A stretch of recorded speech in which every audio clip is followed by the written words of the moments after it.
So, Unforgotten was on Sunday night, and so it was episode 3. So the last episode, we found out she was Hayley, who was found dead.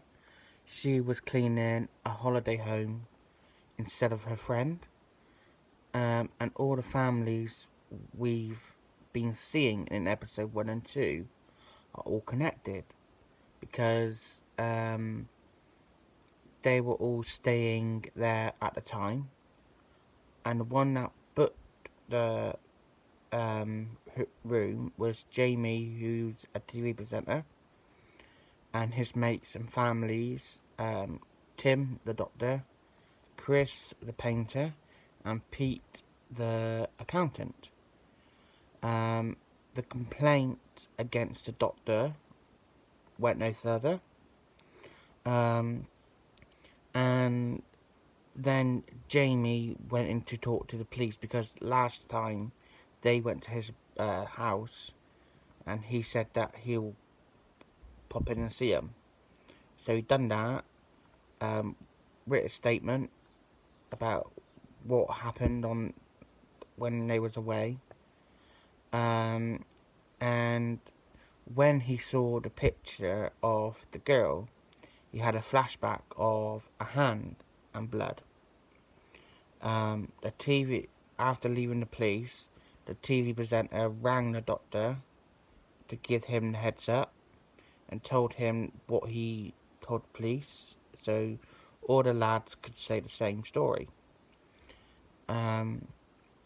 So they went and spoke to Tim, the doctor, and they asked him to do a DNA swab, which they all done, which they weren't that keen on.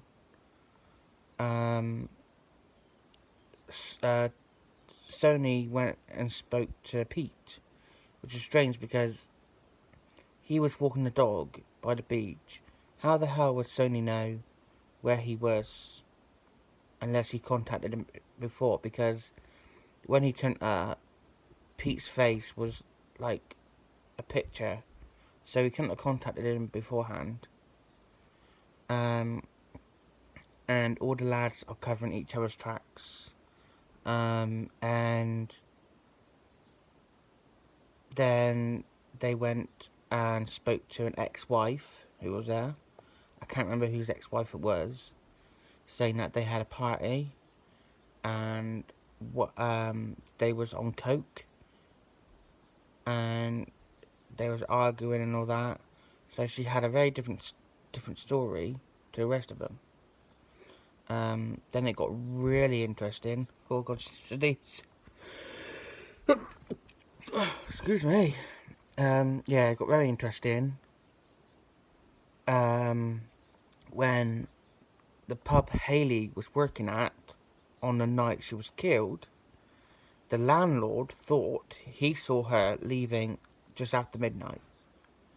But now we know there was someone dressed up as Madonna leaving that time, so it wasn't actually her. That means she must have left earlier, about 11. And the time when she left, all the men was out, drugged up, full of alcohol, arguing at that time. The time when Hayley was out as well. So it's starting to get very interesting. Obviously, they all, at the time where they found her buried, they all lived about half a mile away from each other, around that area. So it's not looking good for them. Like, amazing actors. It's been a really interesting series so far. So I can't wait to find out more about these 4 blokes.